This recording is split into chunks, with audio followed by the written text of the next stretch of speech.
really disappointed because we've been, I think, in a good moment with our form and with results, and really had hoped for better tonight. But we don't have our head between our legs, and we're not ready to quit. So we'll move on quickly. From where you were standing, could you see, you know, where the penalty happened?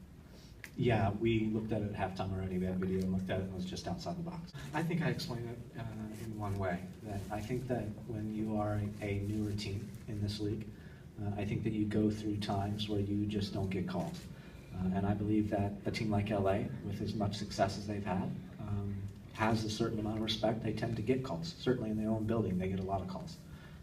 And so I don't look at it as a particular negative thing or anything to dwell on. I just say we need to continue to fight for that respect. Yeah, I just think we went a little bit shallow intelligently with our intelligence. I felt that we, you know, Aha in particular, the play that does lead to the penalty kick, he does foul him. And you could see from 30 yards away he was probably going to foul him because he was very angry with Gordon for the head against his head. So we have to be more intelligent in those moments. We have to be more calm in those moments to not let things run away from us. Because really, I felt like once the first goal came, there was 3 right behind it. So, how important is it to have Laren and Molino back? It's important. We need them fresh.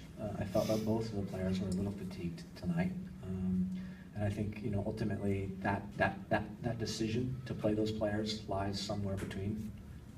It's the coach's job, and so I feel like tonight we had quite a few guys that had a little bit too much fatigue.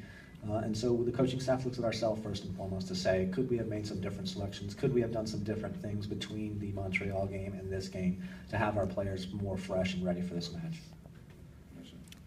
Jason, in the beginning of the match, it seems like the team was really defending well as a whole, like you've been trying to get into their heads, and then it slowly started to crumble. Mm-hmm. In your perspective, what went wrong? Again, I just think it was a little bit of lack of focus, a little bit of fatigue started to creep into us as the first half went along. And credit to LA. I mean, this isn't just a one-sided affair, right? I mean, they were putting us under. They were doing things to really press us in our half, and they were putting lots of numbers forward and making life difficult for us. So I just think, you know, in every game we've had stretches where we've defended very well, and we've had stretches where we've gotten really loose. And in this game, that particular 10 or 15 minutes crushed us. Brett Shea seemed to give you a real boost off the bench. Yeah, really pleased that Brett came in with the energy he did. I thought he got in some terrific spots, made some great decisions. Probably a little unfortunate that he didn't have 2 goals. Really pleased with his performance.